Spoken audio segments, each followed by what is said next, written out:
마리아 발도로타의 하느님이시오 사람이신 그리스도의 시 제9장 내 백합고사 이제부터 3년 후에는 내가 여기 와 있을 것이다. 나는 요아킨과 안나가 드가리아와 엘리사벳과 같이 있는 것을 본다. 그들은 예루살렘의 어떤 집에서 나오는데 틀림없이 친구나 친척의 집일 것이다. 그들은 정결의식을 하기 위하여 성전을 향하여 가는 것이다. 안나는 아기를 안고 있는데 베네옷으로 꼭꼭 쌌지만 특히 보드럽고 따뜻할 것이 틀림없는 모직으로 만든 요로 잘 쌌다. 그리고 얼마나 조심성 있게 얼마나 사랑을 가지고 그의 작은 아기를 안고 보살피는가. 안나는 가끔 곱고 따뜻한 천의 끝을 쳐들고 마리아가 숨을 잘 쉬는지 보고 나서는 한겨울에 맑긴 하지만 추운 날씨에 찬 공기를 막아주느라고 다시 덮는다. 엘리사벳은 꾸러미들을 들고 있고 요아킴은 밧줄로 맨 크고 하얀 어린 양 2마리를 끌고 오는데 어린 양이기보다는 오히려 다 큰 양이라고 할 만하다. 드가리아는 맨손으로 온다. 역시 흰 모직으로 된 겉옷 속으로 들여다보이는 아마포로 지은 옷을 입은 그는 매우 아름답다. 세례자가 났을 때 이미 내가 본 드가리아보다는 훨씬 더 젊어 보이고 기운이 펄펄한 드가리아이다. 엘리사벳도 중년 부인이지만 아직 싱싱해 보인다. 안나가 아기를 들여다볼 때마다 잠이 든 작은 얼굴 위로 황홀해서 몸을 기울인다. 짙은 자줏빛이 도는 하늘빛 옷을 입고 머리를 덮고 어깨와 옷보다 더 짙은 빛깔의 겉옷 위로 내려오는 베일을 쓴 안나도 매우 아름답다. 그러나 요아킨과 안나는 명절 옷을 입고 있어 장중하다. 여느 때와는 달리 요아킴은 무릎까지 내려오는 밤색 속옷을 입지 않고 대단히 붉은 지금 우리가 성 요셉의 빨강이라고 부를 것 같은 긴 옷을 입었고 겉옷의 가장자리 술 장식이 아주 새 것이고 예쁘다. 그도 둥글게 가죽띠가 둘러쳐진 장방향의 베일 같은 것을 쓰고 있다. 그의 옷은 모두가 새 것이고 고운 것이다. 안나, 오늘은 짙은 빛깔 옷이 아니다. 거의 오래된 상아 빛깔이라고 할 수 있는 매우 밝은 노란색 옷을 입고 있는데 허리와 목과 손목에는 은과 금 같아 보이는 띠로 재었다. 머리에는 무늬를 넣어서 짠 것 같은 아주 고운 베일을 쓰고 있는데 이마에 역시 얇은 기금속으로 된 띠로 고정시켰다. 목에는 금은 세공을 한 목걸이를 걸었고 손목에는 팔찌를 끼었다. 옷과 특히 여러 가지 빛깔로 매우 아름다운 술을 놓은 완자 무늬로 선을 두른 옅은 노란색 겉옷을 입은 품위 때문에 정말 여왕 같아 보인다. 결혼식 날에 언니를 보는 것 같아요. 그때 나는 어린 계집애에 지나지 않았지만 언니가 얼마나 아름답고 행복했는지 지금 또 기억이 나요. 하고 엘리사벳이 말한다. 그렇지만 지금은 한층 더 행복하다. 나는 이 예식을 위해서 같은 차림을 하려고 했다. 이 차림을 이 명절날에 입으려고 보관했었다. 그렇지만 이런 날에 입을 희망을 가지고 있지 못했었다. 주님이 언니를 대단히 사랑하셨어요. 하고 엘리사벳이 한숨을 쉬며 말한다. 그렇기 때문에 주님께 내가 제일 사랑하는 것을 이 꽃을, 내 꽃을 드리는 것이다. 때가 되었을 때 언니는 어떻게 아기를 품에서 떼어놓겠어요. 내가 아기가 없었는데 하느님께서 아기를 내게 주셨다는 것을 기억하겠다. 나는 아기가 성전에 있는 것을 아는 그때에 점점 더 행복하게 되어서 이렇게 생각하겠다. 아기는 성막 가까이에서 기도를 드린다. 엄마를 위해서도 이스라엘의 하느님께 기도드린다. 그로 인해서 나는 평화를 맛볼 것이다. 나는 그 애가 온전히 주님의 것이다. 그 애를 하늘에서 받은 이 2 늙은이가 죽으면 영원하신 분이신 주님이 한층 더 그 애의 아버지가 되실 것이다. 하고 생각하면서 더 큰 평화를 느낄 것이다. 정말이다. 나는 그것을 확신한다. 이 아기는 우리의 것이 아니다. 나는 아무것도 할 수 없는 상태에 이르렀었는데 주님께서 내 눈물을 닦아주시고 내 바람과 내 기도를 단단하게 해 주시려고 하느님의 선물인 이 아기를 내 태중에 넣어 주셨다. 그러니까 아기는 주님의 것이다. 우리는 아기의 행복한 보호자이다. 여기에 대해 주님을 찬미하자. 성전의 담에 도착하였다. 두 분이 니까노르문에 가시는 동안 저는 사제에게 가서 알리고 저도 그리 가겠습니다 하고 즈가리아가 말한다. 그리고는 회랑에 둘러싸인 큰 마당으로 들어가는 홍해문 뒤로 사라진다. 일행은 계속되는 계단식 정원으로 해서 나아간다. 왜냐하면 내가 이 말을 한 적이 있는지 모르겠다. 성전 울 안의 땅은 높이가 같지 않고 점점 더 높아지는 계속적인 단계로 해서 올라간다. 각 단계에는 계단으로 해서 올라가고 각 단계에는 작은 마당들과 회랑들과 대리석과 청동과 금으로 화려하게 세공한 출입문들이 있다. 약속 장소에 이르기 전에 그들은 가져온 물건들을 꺼내기 위하여 발을 멈춘다. 물건들은 버터를 많이 바른 넓고 판판한 빵과자로 보이는 것들과 흰 밀가루, 버들가지로 만든 세 장에 넣은 비둘기 2마리와 커다란 은전 2개이다. 어떤 주안은 하도 무거워서 다행히 그 시대에는 호주머니가 없었기 망정이지 호주머니를 뚫어 놓을 정도였다. 육중한 청동에 온통 얇은 은 판때기를 입히고 술을 놓듯 세공한 아름다운 니까노르문이 저기 있다. 즈가리아는 벌써 아마포 옷을 장엄하게 입고 있는 사제 곁에 있다. 안나는 깨끗하게 하는 물로 보이는 물 뿌리는 것을 받는다. 그런 다음 제물을 바치는 제단으로 나오라는 명령을 받는다. 아기는 이제 어머니의 품에 있지 않다. 엘리사벳이 아기를 받아가지고 문 밖에 남아있다. 이번에는 요아킴이 매매 하고 오는 불쌍한 어린 양을 뒤에 끌고 아내 뒤로 들어간다. 그리고 나는 마리아의 취결례 때에 한 것처럼 그 모든 살육을 보지 않으려고 눈을 감는다. 이제는 안나가 깨끗해졌다. 즈가리아가 동료에게 가만히 몇 마디 말을 하니 동료는 미소를 띠고 그 말을 듣는다. 그런 다음 다시 형성된 일행에게로 가서 아버지와 어머니에게 그들의 기쁨과 약속에 대한 그들의 믿음을 축하하고 둘째 어린 양과 밀가루와 빵 과자들을 받는다. 그러니까 이 아기가 주님께 바쳐졌습니까? 주님의 강복이 아기와 같이 있겠고 당신네에게도 같이 있을 것입니다. 여기 또 다른 안나가 옵니다. 안나가 여선생들 중에 한 사람일 것입니다. 아제르 지파의 파누엘의 딸 안나입니다. 자, 이리 오시오. 이 아기를 성전에 바칩시다. 그래서 당신이 이 아기의 선생이 될 것이고 당신이 지키는 가운데 아기의 성덕이 커갈 것입니다. 찬미의 제물처럼.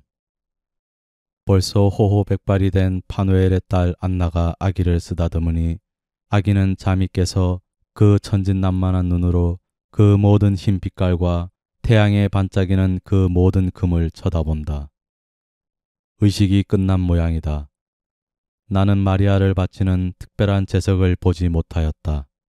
아마 거룩한 장소 곁에서 사제에게 또 특히 하느님께 그 말을 하는 것으로 충분한 모양이다. 나는 성전에 가서 제물을 바치고 지난해의 빛을 보았던 곳에 가고 싶어요 하고 안나가 말한다. 그들은 파누엘의 안나와 같이 그리로 간다. 그들은 엄밀한 의미의 성전에는 들어가지 않는다. 그것은 이해가 간다. 여자들과 여자 아기의 일이다. 그러므로 그들은 마리아가 자기 아들을 바치러 갔던 곳으로는 가지 않는다. 그러나 활짝 열린 문 바로 곁에서 어두컴컴한 안쪽을 바라보는데 거기에서는 처녀들의 부드러운 노랫소리가 들려 나오고 값진 빛들이 빛나며 금빛 광명을 흰 베일을 2줄의 머리 위에 정말 백합꽃 2줄 위에 퍼뜨린다. 내 백합꽃아, 3년 후에는 너도 여기 와 있게 된다. 하고 홀린 듯이 안나 쪽을 바라보면서 느린 노랫소리에 미소를 짓는 마리아에게 안나가 약속한다. 알아듣는 것 같습니다. 하고 파누엘의 안나가 말한다. 예쁜 아기입니다. 내게는 이 아기가 내 아이인 것처럼 소중할 것입니다. 아기 어머니, 내 나이가 그것을 허락해주면 그렇게 하겠다고 약속합니다. 그때까지 살아계실 것입니다. 하고 즈가리아가 말한다. 할머니가 이 아기를 받쳐진 처녀를 사이에 받으실 것입니다. 저도 오겠습니다. 저는 그날 여기 와서 아기에게 들어오자마자 우리를 위해 기도해 달라고 말하겠습니다. 그러면서 아내를 바라보니 아내는 알아듣고 한숨을 내쉰다. 예식이 끝났고 파누엘의 딸 안나가 물러간다. 그동안 다른 사람들은 성전에서 나와 자기들끼리 말을 한다. 나는 요아킴이 이렇게 말하는 것을 듣는다. 내 제일 좋은 어린 양 2마리뿐 아니라 이 기쁨을 위해서 그리고 하느님을 찬미하기 위해 양을 전부라도 바치겠습니다. 다른 것은 아무것도 보이지 않는다. 제10장 여기 비둘기 마음을 가진 완전한 어린 여자아이가 있다. 예수께서 말씀하신다. 솔로몬은 지혜서에서 이런 말을 시킨다. 누가 만일 아주 어리거든 내게로 오너라 하고 그리고 실제에 있어서 영원하신 지혜는 당신의 성체에서 당신의 도성의 성곽에서 영원한 어린아이에게 내게로 오너라 하고 말씀하신다. 하느님은 아기를 차지하기를 갈망하셨다. 나중에 온전히 순결한 어린아기의 아들이 이렇게 말할 것이다. 어린 아들이 내게 오는 것을 내버려 두어라. 하늘나라는 그들의 것이기 때문이다. 그리고 그들과 같이 되지 않는 사람은 내 나라에서 자리를 얻지 못할 것이다. 목소리들이 서로 만난다. 그리고 하늘의 목소리가 아주 어린 마리아에게 내게로 오너라 하고 말하는 동안 사람의 목소리는 너희가 아주 작은 어린아이가 될 줄을 알거든 내게로 오너라 하고 말하면서 자기 어머니를 생각한다. 나는 너희들의 본보기로 내 어머니를 준다. 여기 비둘기같이 순박하고 순결한 마음을 가진 완전한 아기가 있다. 세월과 세상과의 접촉도 그 타락과 그 거짓과 음흉한 방법의 야비함으로써도 손상을 입히지 못한 어린아이가 말이다. 마리아는 이 접촉을 물리쳤다. 이 아기를 보면서 내게로 오너라. 저 아기를 보는 내가 말을 해다오. 저 어린 아기의 눈길이 십자가 아래에서나 성신 강림의 환희 속에서나 영원한 잠에 들어가려고 그의 눈꺼풀이 영양의 눈과 같은 그의 눈을 가릴 때 뇌가 본 그 눈길과 다르냐? 아니다. 여기서는 어린아기의 불분명하고 놀란 눈길인데 그 다음에는 성모 용보의 놀라고 공손한 눈길, 다음에는 베들레헴의 어머니의 지극히 행복한 눈길, 그 다음에는 숭고한 내 첫째 제자로서의 흠송의 눈길, 다음에는 골고타에 고통당하는 어머니의 가슴을 찢는 듯한 눈길, 그 다음에는 부활과 성신 강림에 행복해하는 눈길, 그 다음에는 마지막 시각에 꿈꾸는 듯한 잠이 드는 가려진 눈길이다. 그러나 처음을 보기 위하여 눈이 떠질 때에나 그렇게도 많은 기쁨과 소름 끼치는 일을 본 다음에 기진맥진하여 마지막 광선을 향하여 감겨질 때에나 눈은 마리아의 이마 아래에서 항상 마찬가지로 빛나는 하늘의 한 조각같이 맑고 깨끗하고 조용하다. 분노와 거짓말과 교만과 부정과 증오와 호기심은 그것들의 흐린 구름으로 이 눈을 절대로 더럽히지 못하였다. 저 눈은 울음과 웃음 가운데에서 사랑을 가지고 하느님을 쳐다보며 하느님께 대한 사랑을 위하여 모든 것을 어루만지고 용서하고 참아받는 눈이며 하느님께 대한 사랑으로 마음에 침투하기 위하여 눈을 그렇게도 많이 사용한 악의 공격에 대하여 손상되지 않는 것이 되었다. 순결하고 거룩한 사람들, 하느님께 열중한 사람들이 가진 깨끗하고 화평하고 축복하는 눈이다. 내가 그 말을 하였다. 내 몸의 빛은 눈이다. 내 눈이 깨끗하면 내 몸 전체가 빛 속에 있을 것이다. 그러나 내 눈이 흐리면 내 몸 전체가 어둠 속에 있을 것이다. 성인들은 정신에 있어서는 빛이고 육체에 있어서는 구원인 이 눈을 가졌었다. 그것은 그들이 마리아와 같이 일생 동안 하느님만을 바라보았고 한 걸음 더 나아가 그들이 하느님을 기억하였기 때문이다. 작은 목소리야, 내게 말한 이 마지막 말의 뜻을 설명해 주마. 제11장. 내 기쁨아, 어떻게 내가 이 거룩한 일들을 아느냐? 도대체 누가 그것을 내게 말해 주었느냐? 나는 또 안나를 본다. 그리고 어제부터 안나가 이런 모양으로 있는 것을 본다. 안나는 그늘진 정자 출입구에 앉아서 바느질에 전념하고 있다. 모래빛 가린 회색 옷을 입고 있다. 그의 옷은 아마 몹시 무더운 탓이겠지만 매우 간단하고 가벼운 차림이다. 정자 저쪽 끝에는 건초용의 풀을 베는 낫지라는 사람들이 보인다. 그러나 이것이 첫 번째로 베는 풀은 아닐 것이다. 포도가 황금빛을 띠기 시작하였고 큰 사과나무가 짙은 잎들 사이로 노랗고 빨간 밀초 같은 연한 빛깔을 띠기 시작하기 때문이다. 열매들을 보이기 때문이다. 그리고 또 밀밭은 불꽃같이 새빨간 개의 양귀비가 가볍게 물결치고 별거같이 줄이 가고 동양 하늘같이 새파란 수레 국화들이 꼿꼿하게 움직이지 않고 서 있는 구루터기가 늘어서 있는 밭에 지나지 않는다. 그늘진 정자에서 작은 마리아, 그러나 벌써 활발하고 걸음걸이가 확실한 마리아가 온다. 그의 걸음걸이는 머뭇거리지 않고 그의 흰 샌들은 돌 사이에서 비틀거리지 않는다. 마리아는 벌써 비둘기와 같이 가볍게 물결치는 그의 부드러운 걸음걸이를 하기 시작한다. 아마포로 지은 작은 옷을 입은 마리아는 작은 비둘기 모양으로 아주 하얗다. 그의 옷은 발목까지 헐렁하게 내려오고 하늘빛같이 파란 가는 끈으로 목에 맞게 메어져 있으며 작고 짧은 소매가 달려 있어 볼그레하고 토실토실한 아랫팔이 보인다. 너무 곱슬거리지 않고 가볍게 물결치듯 하고 끝이 동그랗게 말린 꿀빛같이 옅은 빛깔의 비단결 같은 머리털과 하늘빛 눈과 약간 볼그레하고 미소를 띤 부드러운 얼굴로 인하여 꼭 어린 천사와 같다. 그리고 넓은 소매로 들어가서 아마포로 만든 그의 옷을 부풀게 하는 미품까지도 마리아에게 날아가려고 날개를 반쯤 편 어린 천사와 같은 모습을 띠게 하는데 이바지한다. 마리아는 개양귀비와 수레 국화들과 밀밭에 자라는 풀이지만 내가 그 이름을 알지 못하는 작은 꽃들을 들고 있다. 마리아는 걸어온다. 그러다가 엄마 바로 가까이 와서는 뜀박질까지 조금 한다.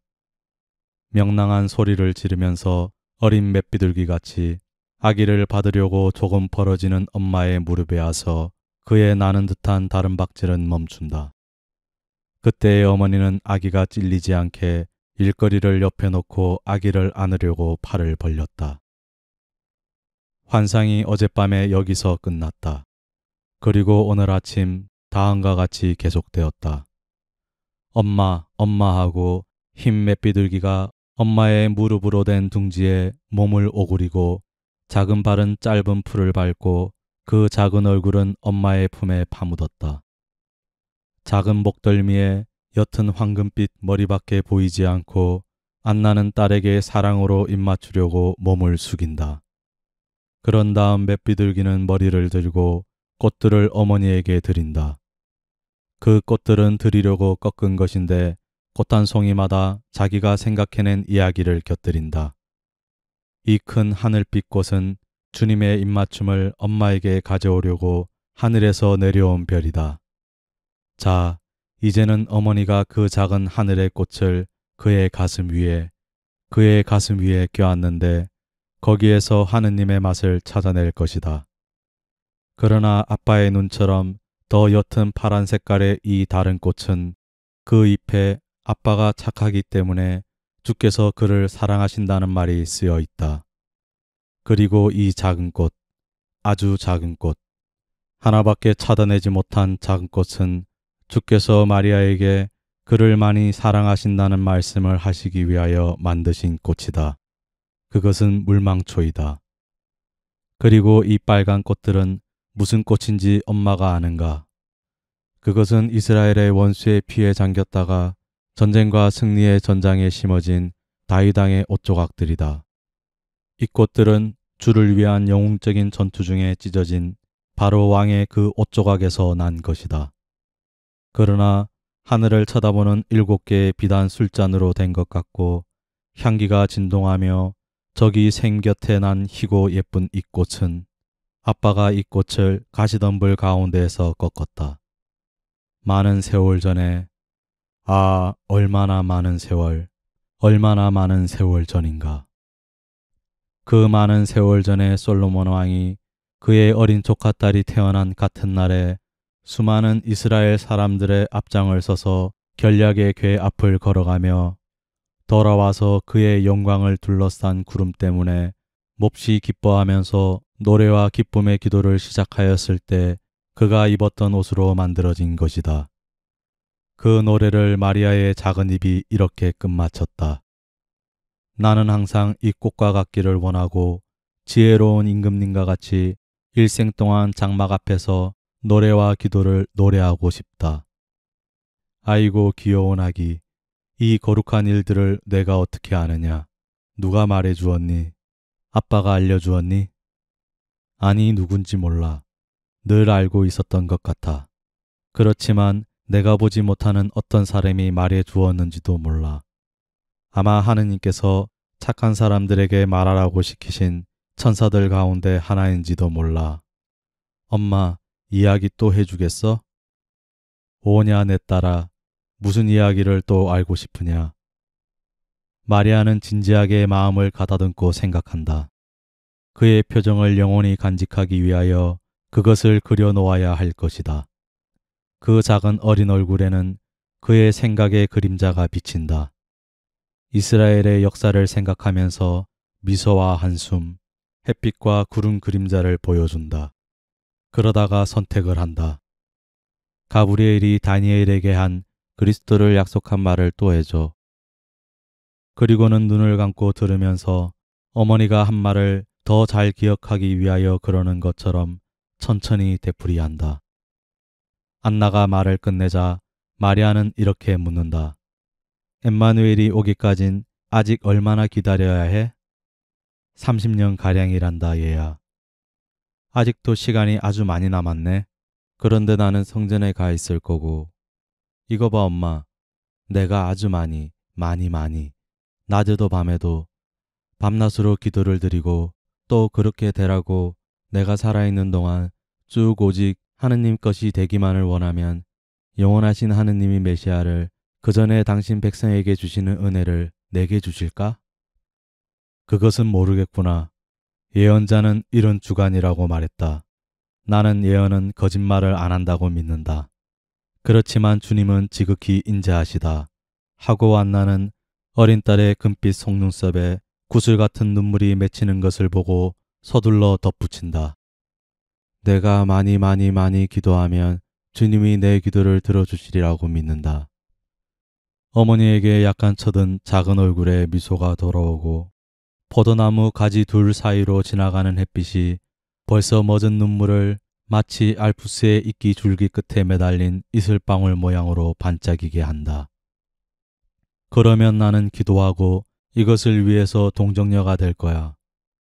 그렇지만 그 말이 무슨 뜻인지 아니? 이건 남자의 사랑을 모르고 하느님의 사랑만 안다는 말이야. 이것은 주님만을 생각한다는 말이고 이것은 육체가 아이로 남아있고 마음으로는 천사도 남아있다는 뜻이야. 이것은 눈으로는 오직 하느님만을 바라보고 귀로는 하느님 말씀만 듣고 입으로는 하느님을 찬미하기만 하고 손으로는 자기를 제물로 바치기만 하고 발로는 하느님을 빨리 따라가기만 하고 마음과 생활은 오직 하느님께 드리기만 하는 거야. 축복받은 너로구나. 그렇지만 그렇게 되면 너는 절대로 아이를 못 가지게 될 것이다. 어린 아이들과 어린 양들과 어린 뱃비둘기를 그렇게도 좋아하는 내가 알겠니? 여자에게 있어서 어린아이는 털이 곱슬곱슬한 흰 어린 양이나 비단 같은 깃에 산호 같은 부리를 가진 어린 비둘기처럼 사랑하고 입맞추고 엄마하고 부르는 소리를 들을 수 있는 것이란다. 괜찮아. 나는 하느님의 것이 될 거야. 성전에서 나는 기도드릴 거야. 그러면 언젠가 하루는 임마누엘을 보게 될 거야. 큰 예언자가 말하는 것처럼 임마누엘의 어머니가 되기로 예정된 동정녀는 벌써 태어났을 거야. 그리고 지금 성전에 있어. 나는 그의 동무가 되고 종이 될 거야. 정말이야. 만일 하느님의 빛으로 그 동정녀를 알 수 있으면 나는 그 복된 동정녀의 시중을 들고 싶어. 그리고 또 그 동정녀는 내게 그의 아들을 안고 오고 나를 그의 아들에게로 데려갈 거야. 그래서 나는 그 아들의 시중도 들 거야. 마리아는 그를 승화시키고 동시에 자신을 없이 하는, 전멸케 하는 이 생각에 매우 흥분해 있다. 그의 작은 손을 가슴에 십자로 포개 얹고 머리는 약간 앞으로 숙인 채 얼굴이 빨개져 있는 것이 내가 본 성모 영보의 동정녀를 어린아이로 재현시킨 것 같다. 마리아는 다시 말을 잇는다. 그렇지만 이스라엘의 임금님, 하느님의 기름 바름을 받은 이가 내가 시중드는 것을 허락하실까? 그 점은 의심하지 말아라. 솔로몬 임금님이 이런 말을 하지 않았느냐. 왕후가 60명이 있고 다른 아내가 80명이 있으며 처녀가 수없이 많다고 알겠니? 임금님의 궁궐에는 그들의 주님을 섬길 동정녀가 수없이 많을 것이다. 아, 그러니까 엄마는 내가 동정녀가 돼야 한다는 걸 알지? 난 동정녀가 돼야 해. 하느님이 동정녀를 어머니로 원하신다는 것은 무엇보다도 동정을 사랑하신다는 뜻이야. 하느님이 나를 당신의 지극히 사랑하시는 어머니와 좀 비슷하게 만들 동정 때문에 당신의 종인 나를 사랑해 주셨으면 해. 그래, 이것이 내가 원하는 거야. 나는 또 주님을 성가시게 할 염려만 없으면 죄녀가 되고 싶어. 아주 큰 죄녀. 엄마, 하느님을 사랑하기 때문에 죄녀가 될 수 있는 거야. 아니, 그런데 너 무슨 말을 하는 거냐? 알아듣지 못하겠구나. 내 말은 구세주가 되시는 하느님께 사랑을 받을 수 있기 위해서 죄를 짓는다는 거야. 파멸한 것을 구원하는 거 아니야. 나는 구세주의 사랑의 눈길을 얻기 위해 그분께 구원되었으면 좋겠어. 그래서 죄를 짓기를 원하는 거야. 그렇지만 하느님을 실증나게 하는 죄는 짓지 않고 말이야. 내가 파멸하지 않으면 어떻게 하느님이 나를 구하실 수 있어? 안나는 깜짝 놀라 무슨 말을 할지 모른다. 요아킴이 어린 포도나무로 된 울타리 뒤로 다가와서 풀 위를 소리내지 않고 걸으며 안나를 도와주러 온다. 하느님께서는 내가 하느님을 사랑하고 그분만을 사랑한다는 것을 아시기 때문에 미리 너를 사랑하셨다. 그렇기 때문에 너는 벌써 구속되었고 뇌가 원하는 대로 동정녀가 될 수 있다고 요아킴이 말한다. 참말이야, 아빠? 마리아는 아버지의 무릎에 꼭 기대며 아버지의 눈을 많이 닮은 밝은 별과 같은 눈으로 쳐다보며 아버지가 그에게 주는 희망 때문에 매우 행복하다. 정말이다, 우리 예쁜이. 보아라. 샘 근처에서 처음 알아본 이 참새 새끼를 너 주려고 가져왔다. 내가 그냥 내버려 둘 수도 있었다. 하지만 요놈의 약한 날개와 너무 여린 다리가 요놈을 다시 날게 하고 샘 가장자리에 매끄러운 돌 위에 붙잡아 놓을 수 있을 만한 힘이 없었다. 이 새 새끼가 물에 떨어졌을 것이다. 그래서 그런 불행이 일어나기를 기다리지 않았다. 요놈을 붙잡아서 너를 주려고 가져왔다. 너 하고 싶은 대로 해라. 사실 이 새 새끼는 위험을 당하기 전에 구원을 받았다. 하느님께서 뇌게 하신 것도 마찬가지다. 마리아야, 이제는 말해봐라. 새 새끼가 물에 빠지기 전에 참새를 구해준 것이 참새를 사랑한 것이냐? 또는 참새가 떨어진 다음에 위험에서 구해주어야 더 사랑하는 것이 되었겠니? 참새가 찬물에 빠져 죽게 놔두지 않은 지금이 더 사랑한 거야. 자, 하느님께서 뇌가 죄를 짓기 전에 너를 구해 주셨으니까 너를 더 사랑하신 것이다. 그러면 나는 있는 힘을 다해서 하느님을 사랑하겠어. 예쁜 어린 참새야, 나는 너같이 하겠다. 주님은 우리에게 구원의 선물을 주셔서 비슷하게 사랑하셨다. 이제는 내가 너를 보살펴주고 나서 날아가게 해주마.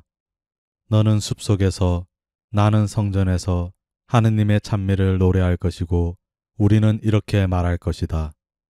하느님이 언약하신 분을, 그분을 기다리는 사람들에게 보내주십시오. 보내주셔요 하고. 아, 아빠, 언제 나를 성전에 데리고 갈래? 아가, 멀지 않아 데려다 주마. 그렇지만 아빠를 남겨두는 것이 괴롭지 않느냐? 많이. 그렇지만 아빠가 올 거지? 그리고 괴롭지 않으면 무슨 희생이 되겠어? 그리고 우리 생각을 하겠니? 언제나 임마누엘을 위해서 기도한 다음에는 아빠 엄마를 위해서 기도하겠어. 하느님이 구세주가 되시는 날까지 하느님이 아빠 엄마에게 기쁨을 주시고 오래 살게 하시라고. 그런 다음 아빠 엄마를 데려다가 하늘의 예루살렘에 두시라고 하느님께 말하겠어. 환상은 요아킴이 품에 껴안은 마리아의 영상과 더불어 사라진다.